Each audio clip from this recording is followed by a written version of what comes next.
Hello दोस्तों, मैं Shiva sir आप सभी प्रिय दोस्तों का अपने YouTube चैनल कुछ क्लासेस में स्वागत करता हूं, अभिनंदन करता हूं। आई होप आप लोग सभी अच्छे होंगे, बढ़िया होंगे, मस्त होंगे, पढ़ रहे होंगे, अपनी तैयारी को जबरदस्त मुकाम पे पहुंचा रहे होंगे। तो आई होप आपको ये जो मेरे द्वारा क्लासेस दी जा रही हैं आपको पसंद आ रहा होगा। ठीक है, तो आइए चलिए इस क्लास को हम लोग पूरा करते हैं। और अभी तक हम लोग 2 चैप्टर को पढ़ चुके हैं। ये तीसरा चैप्टर है और तीसरे चैप्टर का आज अंतिम क्लास है। ठीक है, तो इस क्लास को हम लोग पूरा करेंगे जल्द ही। ठीक है, तो आइए आज की जो क्लास होगी ना, ये इतनी महत्वपूर्ण होगी कि यहाँ से एग्जाम में क्वेश्चन तो बार बार देखने को मिलते हैं। ठीक है, और जो भी मैं क्लास कर रहा हूं ये इतना इंपॉर्टेंट है कि जब आप एग्जाम देकर निकलेंगे तो आपको ये समझ में आएगा कि वाकई में इस क्लास से प्रश्न आया हुआ है। ठीक है, एज इट इज आपको मिलने वाला है। तो आई होप मेरे क्लास में बने रहिए और मेरे द्वारा जो बताए गए कॉन्सेप्ट हैं, ठीक है, उसको अपने आप को समझने में थोड़ा सा समय दीजिए। तो चलिए आइए हम लोग कॉन्सेप्ट को समझते हैं और जल्दी से जल्दी इस क्लास को समाप्त करते हैं। तो आइए देखते हैं आज का जो पहला पॉइंट है, रासायनिक सूत्र लिखना। ठीक है, रासायनिक सूत्र लिखना, जो कि ये कल की एक क्लास में रह गया था। ठीक है, तो मैं बोला था कि आपको अगली क्लास में ये बता दिया जाएगा। आई होप आपको समझ में आया। रासायनिक सूत्र लिखना, रासायनिक सूत्र लिखने के लिए आपको 2-3 बातों का क्या होना चाहिए, ज्ञान होना चाहिए। तो वो 2-3 बातें क्या हैं? तो पहली बात कि प्रतीक पे होगा। ठीक है, तो पहले ही आप किसी भी तत्व किसी का रासायनिक सूत्र लिख रहे हैं तो उसमें सबसे पहली बात आप प्रतीक का करेंगे। आप प्रतीक को लिखेंगे। ठीक है, प्रतीक में धनात्मक वाले को किधर लिखेंगे? बाएं साइड लिखेंगे। ठीक है, बाएं साइड लिख लेंगे तथा ठीक है ऋणात्मक वाले मूलक को दाएं साइड लिख लेंगे। आई होप आपको ये समझ में। प्रतीक लिखने के बाद प्रतीक कैसे लिखेंगे? धनात्मक मूलक को बाएं साइड और ऋणात्मक मूलक को बाएं साइड लिखेंगे। धनात्मक मूलक को बाएं साइड और ऋणात्मक मूलक को दाएं साइड लिखेंगे। उसके बाद से इन मूलक को लिखने के बाद उनकी संयोजकता लिखेंगे। क्या लिखेंगे? उन मूलकों की, ठीक है, संयोजकता को लिखेंगे। ठीक है, संयोजकता को आप लिखेंगे। ठीक है, तीसरी जो बात होगी इसको विकर्ण नाम के नाम से जानते हैं, विकर्ण नियम के नाम से भी जानते हैं। ठीक है, क्योंकि ये विकर्ण की तरह काम करता है। आई होप आपको ये समझ। विकर्ण नियम यहाँ पे कैसे लगाएंगे आप समझिएगा।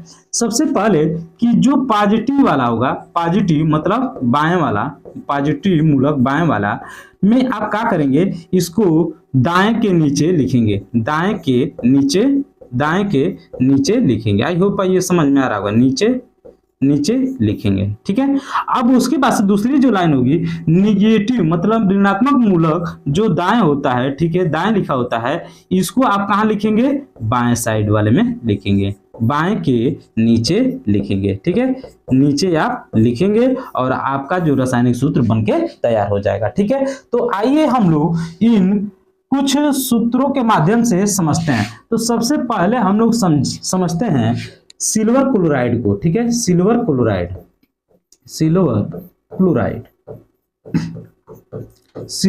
क्लोराइड को हम लोग समझते हैं कि इसका रासायनिक सूत्र कैसे लिखा जाएगा।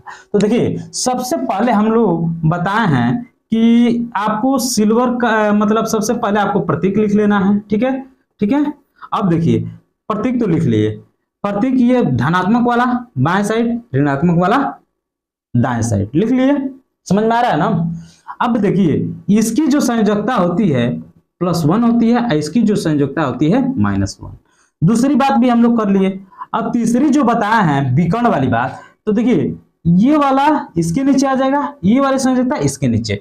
तो यहाँ पे संयोजकता बराबर होने की वजह से, ठीक है, एक का कोई प्रभाव नहीं होता है, इसीलिए आप डायरेक्ट इसको क्या करेंगे? AgCl लिख लेंगे। बात समझ में आ गया। दूसरी हम एग्जांपल को करते हैं, सोडियम क्लोराइड का। ठीक है, क्लोराइड। ठीक है, ये छोटे छोटे एग्जांपल के माध्यम से आप क्वेश्चनों को बेहतरीन तरीके से समझ सकते हैं। ठीक है, तो इसीलिए मैं छोटे छोटे प्रश्नों के माध्यम से आपको ये समझा देना चाहता हूं, ठीक है। आपको ये समझ में भी आ जाएगा, ठीक है। सोडियम का प्रतीक क्या होता है, Na होता है, ठीक है। और क्लोराइड का आपको पता है Cl होता है, ठीक है। अब इस पे इसकी संयोजकता +1 होती है, यहाँ पे इसकी क्या होती है, -1 होती है। दोनों की दो हम स्टेप पहुंच गए। अब विकर्ण में क्या करते हैं कि ये वाली जो संयोजकता इसके नीचे कर देते हैं और पॉजिटिव वालों को ऋणात्मक मूलक के नीचे लिख देती हैं और हमें प्राप्त होता है क्या, NaCl प्राप्त हो जाता है। आई होप आपको क्लियर हो गया। अब हम लोग समझते हैं कुछ और एग्जाम्पल को, ठीक है। अब देखते हैं यहाँ पे क्या देखेंगे। अगला जो है ये है तीसरा जो पॉइंट, फेरिक ऑक्साइड। क्या है, फेरिक ऑक्साइड, फेरिक एसिड। तो यहाँ पे इसका प्रतीक लिखते हैं Fe और यहाँ पे ऑक्साइड O, ठीक है। ये क्या होगा, O, ठीक है, O। ये आपके पास क्या है, इन सभी का प्रतीक हो गया। अब यहाँ पे इसकी संयोजकता लिखते हैं +3 और यहाँ पे इसकी संयोजकता लिखते हैं -2। आई होप आप क्लियर हो गया होगा।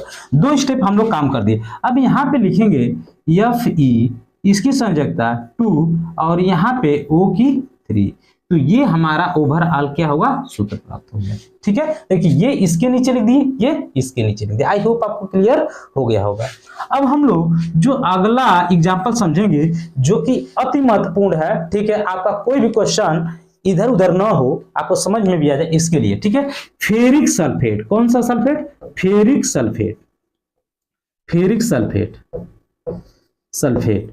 ये सल्फेट जो मैं लिख रहा हूं, ये कल की क्लास में ये जितने भी धनात्मक ऋणात्मक संयोजकता वाले हैं, ठीक है। तो कल की क्लास में आपको ये बताया था, ठीक है, कि धन श्री और री अम्मा को नहीं भूलना है, ठीक है। तो धन श्री में धनात्मक और धन श्री मतलब धनात्मक और क्षारीय मूलक एक समान होते हैं, उन्हीं को कहा जाता है। ऋणात्मक जो होता है वो क्या होता है, अम्लीय मूलक को ऋणात्मक मूलक भी कहा जाता है। ये कल की क्लास में बताया था। तो यहाँ पे आपको ये देखना है कि इसका प्रतीक क्या होगा, Fe, और सल्फेट का क्या होगा, SO4। आई होप आपको क्लियर हो गया। अब कल की क्लास में हम लोग पढ़े थे कि फेरिक का जो संयोजकता होती है वो क्या होती है, +3 होगी। क्या होगी, +3। ये जो सल्फेट की जो संयोजकता होगी -2 होगी। अब यहाँ पे देखिए एक चीज होता है कि जब भी इसके नीचे होता है किसी भी के नीचे बेस में ये बना होता है, तो यहाँ पे एक हम कोष्टक का प्रयोग करते हैं, ठीक है। तो कोष्टक का प्रयोग करके उसके बाहर उसकी संयोजकता को दर्शाया जाता है। आई होप आपको ये समझ में आ गया। तो यहाँ पे Fe2 कर देंगे और यहाँ SO4 है, तो SO4 को हम लोग कोष्टक में लिख लेते हैं और जो इसकी संयोजकता है इसको बाहर लिख लेते हैं। समझ में आया। तो इस तरह से इस फेरिक सल्फेट का ये सूत्र प्राप्त हो गया। आई होप आपको ये क्लियर हो गया। अब हम लोग चलते हैं अगले पॉइंट की तरफ, जो कि ये कल तक की क्लास थी। आज हम लोग यहाँ पे क्या पढ़ेंगे, आणविक द्रव्यमान। कौन द्रव्यमान, आणविक द्रव्यमान। आणविक द्रव्यमान, देखिए ये आणविक द्रव्यमान होता क्या है, ठीक है। आणविक द्रव्यमान में कुछ हम पॉइंटों को समझते हैं, उसके बाद से आगे बढ़ते हैं। तो आणविक द्रव्यमान जो है ये 1919 में इंटरनेशनल यूनियन, ठीक है, इंटरनेशनल यूनियन ऑफ, देखिए इसमें 1919 में क्या किया गया था, 1919 में, ठीक है, IUPAC का एक गठन किया गया, ठीक है। तो इसका फुल फॉर्म क्या होता है, इंटरनेशनल यूनियन ऑफ, ठीक है, इंटरनेशनल यूनियन ऑफ, ठीक है। इसका क्या होगा, प्योर एंड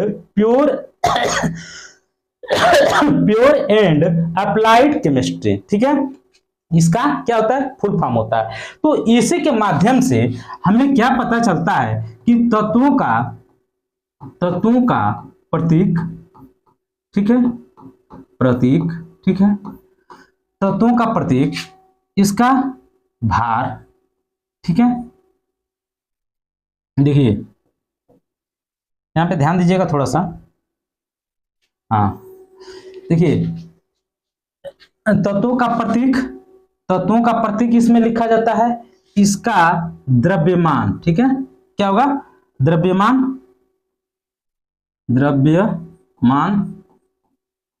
तथा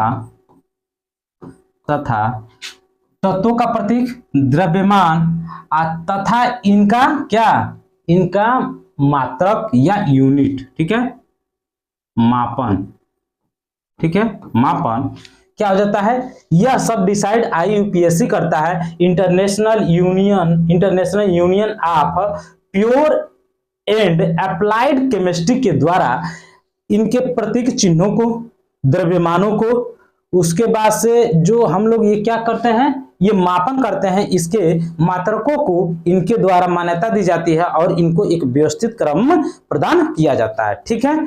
तत्व देखिए, ये तत्वों का प्रतीक और तत्वों का नामकरण, ठीक है, ये तत्वों का प्रतीक और तत्वों का नामकरण और द्रव्यमान तथा मापन, इस सभी के सभी IUPAC के द्वारा किए जाते हैं। यहाँ पे थोड़ा सा और बढ़ा लीजिएगा, तथा मापन और तत्वों का क्या होता है, तत्वों का प्रतीक, द्रव्यमान तथा मापन, और तत्वों का क्या बताया गया है अभी, तत्वों का नामकरण भी करता है, ठीक है, ठीक है, तत्वों का, ठीक है, नामकरण, तत्वों का नामकरण ये संस्था करती है। आई होप आपको ये समझ में आ गया। आणविक द्रव्यमान को समझने से पहले मैं कुछ फैक्ट को बता दे रहा हूं जिससे कि आपको ये डाउट न रहे, ठीक है। अब इसमें एक और बात को समझते हैं हम लोग, ठीक है। परमाणु द्रव्यमान जो होता है, परमाणु जो द्रव्यमान होता है, ठीक है, तो परमाणु द्रव्यमान को पहले, ठीक है, पहले हम लोग प्रारंभ में किसमें नापते थे, तो पहले हम लोग इसको नापते थे AMU में, ठीक है। AMU का फुल फॉर्म होगा atomic mass unit, atomic mass unit, atomic mass unit, इसको क्या कहेंगे, एटॉमिक मास यूनिट। इस प्रतीक के द्वारा हम लोग पहले क्या करते थे, इसको मापते थे, मेजर करते थे। लेकिन अब क्या हुआ, ठीक है, ठीक है, अब वर्तमान में क्या होता है कि हम लोग इस प्रतीक चिन्ह से इसको दिखाते हैं, जिसका फुल फॉर्म क्या होगा, यूनिफाइड मास यूनिट। ये IUPAC के द्वारा क्या किया गया है, बदल दिया गया है, जिससे कि अब हम आणविक द्रव्यमान को U से दिखाएंगे और आणविक द्रव्यमान में तत्वों का प्रतीक, द्रव्यमान, मापन और तत्वों का नामकरण, इन सभी को एक व्यवस्थित क्रम प्रदान करती है IUPAC नाम की एक वैज्ञानिक संस्था है, ठीक, जिससे ये सभी क्या होते हैं, एक व्यवस्थित क्रम में पड़े रहते हैं, ठीक है, होते हैं, ठीक है। आई होप आपको ये समझ में आ गया। अब हम लोग ये जो टॉपिक था, इस टॉपिक को पढ़ते हैं, ठीक है। इस टॉपिक में हम लोग को क्या पढ़ना है कि आणविक द्रव्यमान, आणविक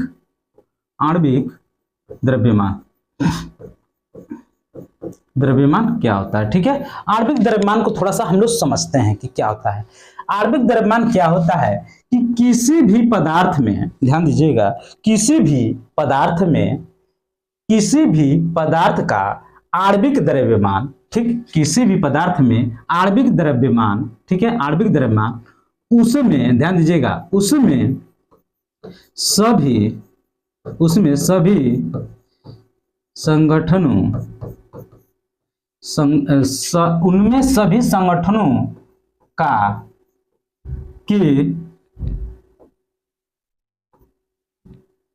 के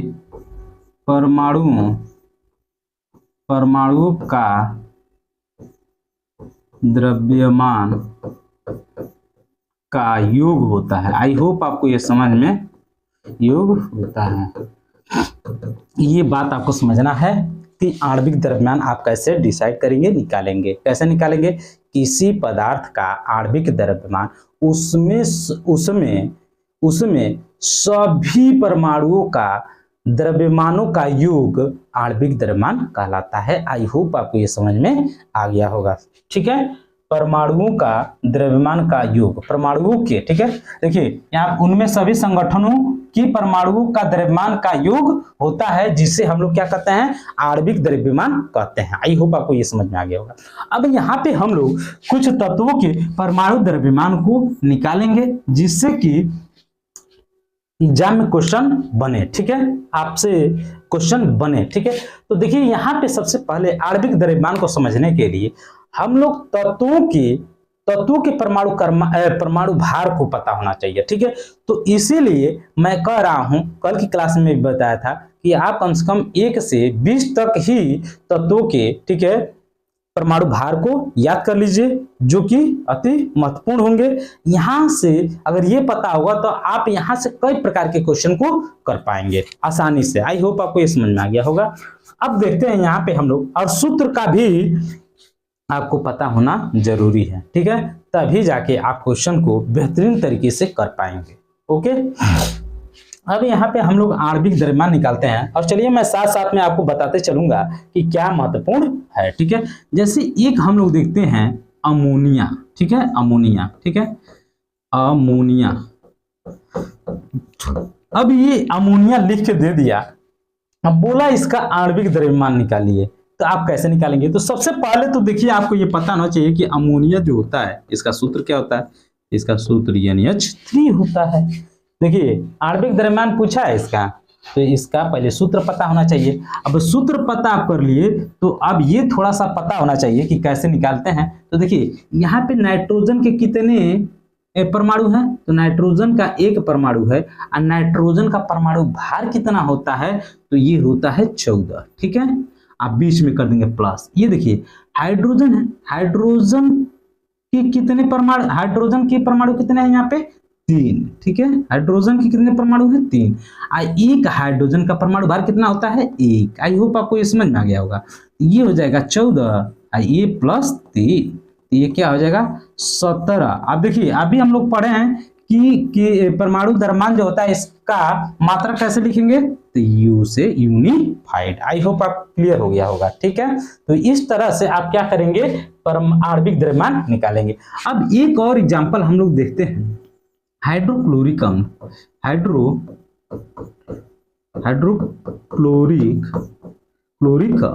हाइड्रोक्लोरिक अम्ल में इसका करेंगे। तो सबसे पहले हाइड्रोक्लोरिक अम्ल का सूत्र लिखेंगे HCl, ठीक है, ये सूत्र होता है। अब देखिए यहाँ पे हाइड्रोजन के कितने मॉलिक्यूल है, कितने परमाणु हैं, तो 1, हाइड्रोजन का परमाणु भार कितना होता है 1, यहाँ पे प्लस लगाएंगे। क्लोरीन के कितने परमाणु हैं 1, और इसका परमाणु भार कितना होता है, तो 35.5, ठीक है। तो ये हो जाएगा 1 प्लस, ठीक है, 1 प्लस 35.5, ये हो जाएगा टोटल 36.5 यूनिफाइड। आई होप आपको ये क्लियर हो गया होगा। अब यहाँ पे हम लोग एक देख लेते हैं और, ठीक है, फास्फेट अणु का देखिए कितना बेहतरीन क्वेश्चन है। फास्फेट अणु जो है इसका सूत्र होता है P4। फास्फेट अणु का सूत्र क्या होता है P4। अब इसका हम लोग को निकालना है, तो ये फास्फेट जो अणु होते हैं इसके कितने अणु यहाँ पे दिए हैं 4, और एक अणु का भार कितना होता है, तो इसका 15 दूना 30, 31 होता है। कितना होता है 31 होता है। जो फास्फोरस होता है इसका एक परमाणु का भार जो होता है 31 होता है। कितना होता है 31 होता है। आई होप आपको ये समझ में आ गया होगा, ठीक है, कितना होता है 31 होता है। और इसका हम लोग जब गुणा करेंगे तो ये क्या हो जाएगा 4, यहाँ पे हो जाएगा 12, 124 यूनिफाइड इसका क्या हो जाएगा आंसर हो जाएगा। आई होप आपको ये समझ में आ रहा होगा।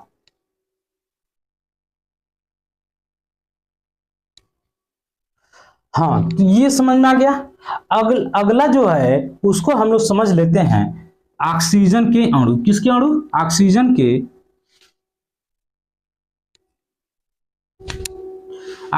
के अणु, ठीक है, किसके अणु, ऑक्सीजन अणु, ठीक है, ऑक्सीजन अणु O2। अब देखिए यहाँ पे ऑक्सीजन के कितने अणु यहाँ पे हैं, तो 2 अणु हैं। ऑक्सीजन के एक अणु का भार कितना होता है, तो 16 होता है। यहाँ पे कितना हो जाएगा 32 यूनिफाइड। आई होप आपको ये क्लियर हो गया होगा, ठीक है। तो इसी तरह से आणविक द्रव्यमान को क्या किया जाता है, निकाला जाता है, जिससे कि आप किसी भी अणु यौगिक का आप क्या कर सकते हैं, आणविक द्रव्यमान निकाल सकते हैं इस तरह से। अभी यहाँ पे पूछ ले कि यहाँ पे अमोनिया में परमाणुओं की संख्या कितनी है, तो देखिए 3 1 4 है, ठीक है। हाइड्रोक्लोरिक में कितने परमाणु हैं, तो यहाँ पे 2 हैं। फास्फेट में कितने हैं, तो 4 हैं। यह चतुष्क परमाणु के अंदर आता है। ऑक्सीजन जो है, ऑक्सीजन के अणु ये द्विपरमाणु में आता है, ये भी द्विपरमाणु में आ जाएगा, ठीक है। ये जो है एक चतुर्थ परमाणु में आ जाएगा। देखिए यहाँ पे 4 परमाणु हैं, यहाँ पे भी 4, ये चतुर्थ परमाणु में दोनों आ जाएंगे। तो यहाँ से ये भी एक नया क्वेश्चन लेके जाइए कि ये कौन से परमाणु का है, ये तो चतुर्थ परमाणु। ये भी कौन है, चतुर्थ परमाणु। ये कौन है, द्विपरमाणु। ये कौन है, द्विपरमाणु। आई होप आपको ये समझ में आ गया। अब हम लोग आगे चलते हैं और अगले पॉइंट को समझते हैं, मूल अवधारणा, ठीक है। सबसे पहले हम लोग समझते हैं मूल अवधारणा। कौन सी मूल अवधारणा, मूल अवधारणा, मूल अवधारणा, मूल कॉन्सेप्ट। मूल कॉन्सेप्ट में आपको क्या समझना है कि एक मूल बराबर क्या होता है। एक मूल बराबर होता है 6.023 इंटू 10⁻23 कौण, ये होता है। आई होप आपको ये समझ में आ गया। ये जो होता है इसको हम लोग इस एक मोल के मान को कौन परिभाषित किया था, तो लोस्मिट ने किया था। किसने, लोस्मिट नाम के एक वैज्ञानिक थे। लोस्मिट नाम के एक वैज्ञानिक आता था, अन्य वैज्ञानिक भी इसमें शामिल थे। अन्य वैज्ञानिक भी इसमें क्या थे, वैज्ञानिक शामिल थे, ठीक है। ये जो मान है ना, ये लोस्मिट और अन्य वैज्ञानिकों द्वारा निकाला गया था। लेकिन इस मान को, ठीक है, इस मान को हम लोग क्या बोलते हैं, आवोगाद्रो संख्या बोलते हैं। आवोगाद्रो, ठीक है, आवोगाद्रो संख्या या तथा इसको क्या बोलते हैं, आवोगाद्रो नियतांक। आवोगाद्रो नियतांक भी इसको हम लोग कहते हैं, ठीक है। आवोगाद्रो संख्या या आवोगाद्रो नियतांक भी कहते हैं। ये जो मान है ना, ये लोस्मिट तथा अन्य वैज्ञानिकों के द्वारा निकाला गया था। एक मूल मान का जो मान होता है वह होता है 6.023 इंटू 10⁻23 कौण। यहाँ पे देखिए कौण लिखा गया है। तो यहां से मूल अवधारणा में ये बातें आपको समझ में आ गई। अब देखिए थोड़ा सा हम लोग मूल अवधारणा को समझ लेते हैं कि मूल अवधारणा आप कहते किससे हैं, ठीक है। तो मूल अवधारणा किसे कहते हैं, तो ये मूल अवधारणा जो होता है ना, ये क्या होता है समझिएगा कि किसी पदार्थ के एक मूल में उपस्थित, देखिए किसी पदार्थ में, ठीक है, किसी पदार्थ में,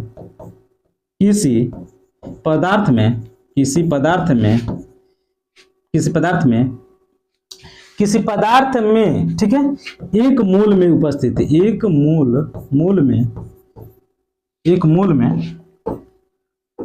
में उपस्थित, किसी पदार्थ के एक मूल में उपस्थित, ठीक है, अणु,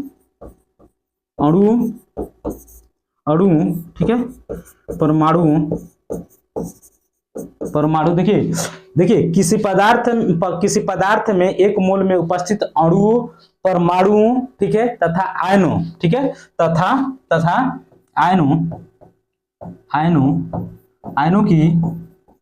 की संख्या को क्या कहते हैं, आवोगाड्रो संख्या कहते हैं। आई होप आपको ये समझ में आ गया होगा। किसी परमाणु के एक मूल में उपस्थित अणु, परमाणु तथा आयनों की संख्या को आवोगाड्रो नंबर कहते हैं, जो कि कितना होता है 6.023 इंटू 10⁻23 कौण के बराबर होता है। आई होप आपको ये समझ में आ गया होगा। और इसको n कैपिटल A से प्रदर्शित करते हैं, ठीक है। एवोगाड्रो संख्या को Na से हम लोग क्या करते हैं, प्रदर्शित करते हैं। आई होप आपको क्लियर हो गया होगा, ठीक है। अब इसके बाद से ये जो मान दिया गया था, यहां तक आपको ये समझ में आ गया। अब हम लोग थोड़ा सा आगे बढ़ते हैं और इसमें कुछ और पॉइंटों को समझते हैं, ठीक है। तो क्या समझेंगे देखते हैं, ठीक है। देखिएगा, पदार्थ की वह मात्रा, ठीक है, पदार्थ की वह मात्रा जिसमें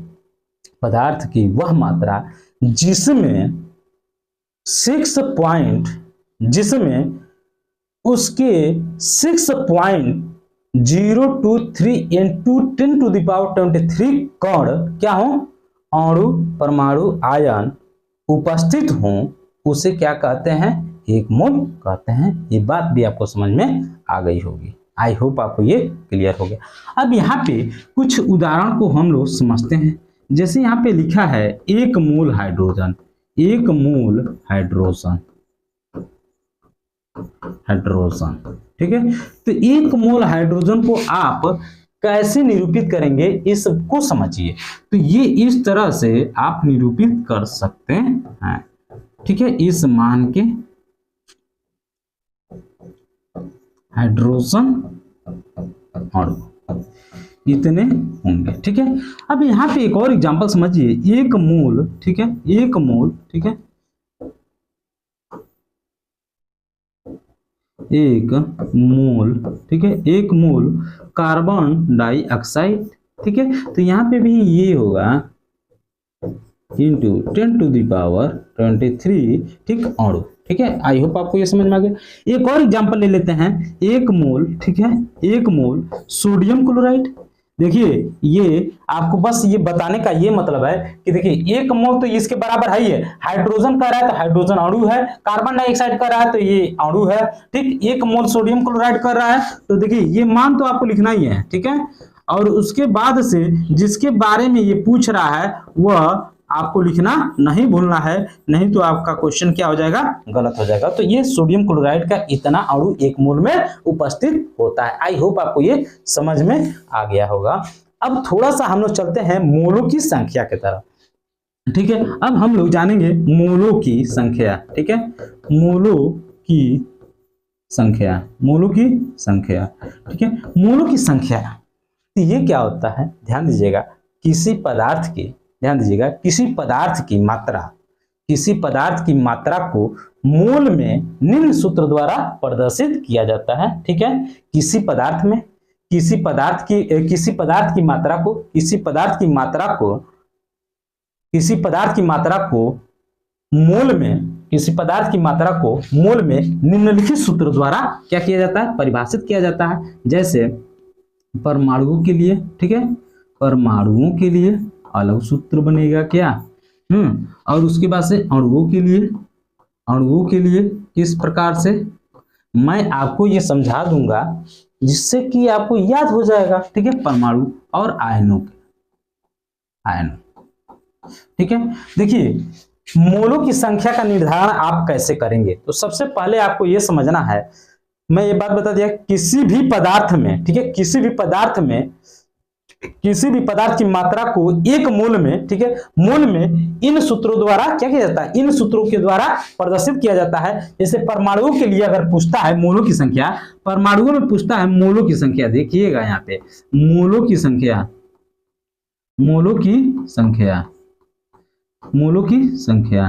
तो क्या होगा, तो देखिए सभी में तीनों अणु हो, आयन हो, परमाणु हो, इन सभी में क्या होगा, ग्राम में भार होगा, ठीक है, ग्राम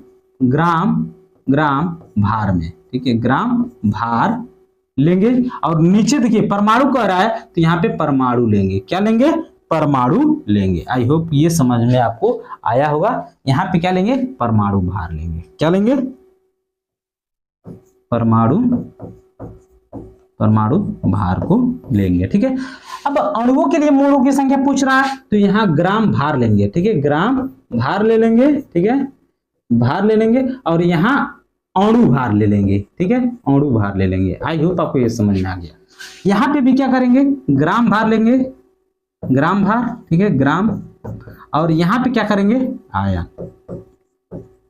आयन भार, ठीक है। ये इस तरह से आप परमाणु, अणु और आयन इन तीनों का क्या करेंगे, सूत्र निकाल लेंगे, ठीक है। एक ग्राम में भार, एक ग्राम में भार, एक ग्राम में भार है, ये देखिए यहाँ पे भार है, क्या है, ये भार है, ठीक है।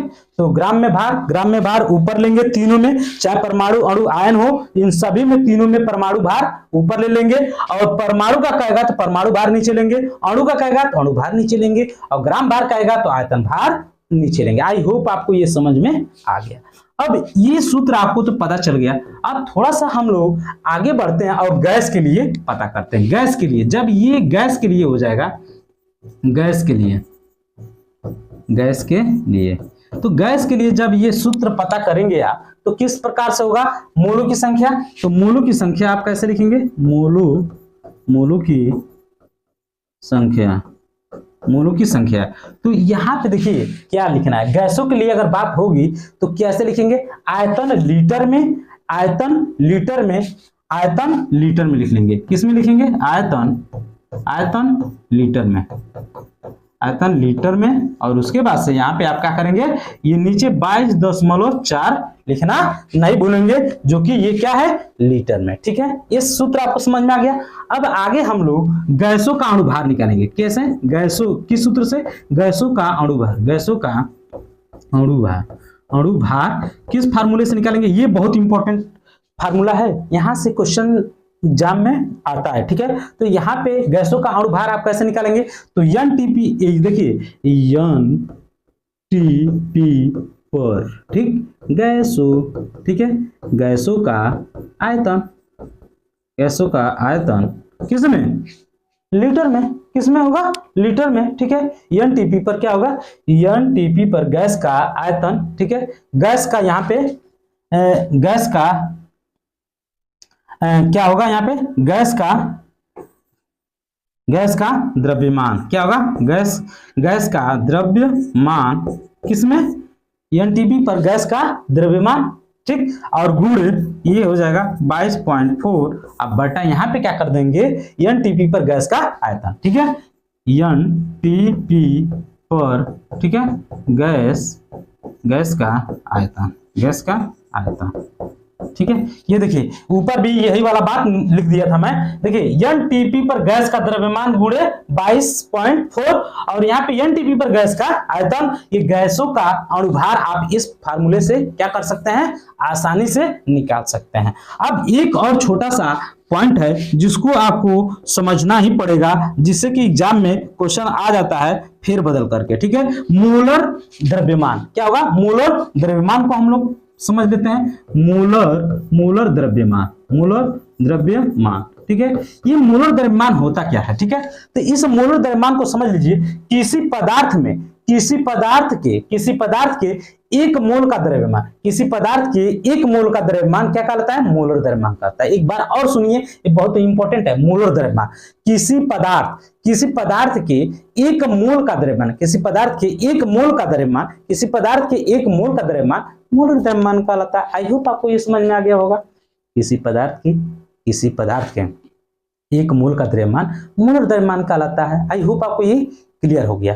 अब यहां से जो सूत्र आता है वो क्या आता है, मोलों की संख्या निकालने के लिए, क्या निकालने के लिए, मोलों की संख्या, मोलों की संख्या। तो किस तरह से निकालते हैं मोलों की संख्या, मोलर द्रव्यमान के माध्यम से, तो देखिए यहाँ पे पदार्थ का भार, ठीक है, पदार्थ का कौन भार, ग्राम में भार होगा ना, ग्राम में भार, पदार्थ का ग्राम में भार, पदार्थ का, ठीक है, ग्राम में भार। ठीक है, अब भी जब हम लोग वो पढ़ रहे थे मोल कॉन्सेप्ट, ठीक है, मोलों की संख्या जब निकाल रहे थे तो वहां पे परमाणु अणु आयन को पढ़े थे, तो वहां पे ग्राम में भार पढ़े थे ना, तो ये मोलर द्रव्यमान क्या होता है, किसी पदार्थ के एक मोल, ठीक है, एक मोल का द्रव्यमान क्या कहलाता है, मोलर द्रव्यमान। तो यहाँ पे पदार्थ का ग्राम में भार और यहाँ पे नीचे लेंगे पदार्थ का, ठीक है, मोलर द्रव्यमान, ठीक है, पदार्थ का मोलर द्रव्यमान। आई होप आपको ये क्लियर हो गया, पदार्थ का मोलर द्रव्यमान, मोलों की संख्या बराबर क्या होगा, पदार्थ का ग्राम में भार बटा पदार्थ का मोलर द्रव्यमान। आई होप आपको ये समझ में आ गया होगा। और आज की क्लास यहीं पे समाप्त करते हैं, मिलते हैं अगली क्लास में अगले चैप्टर के साथ, तब तक के लिए थैंक यू।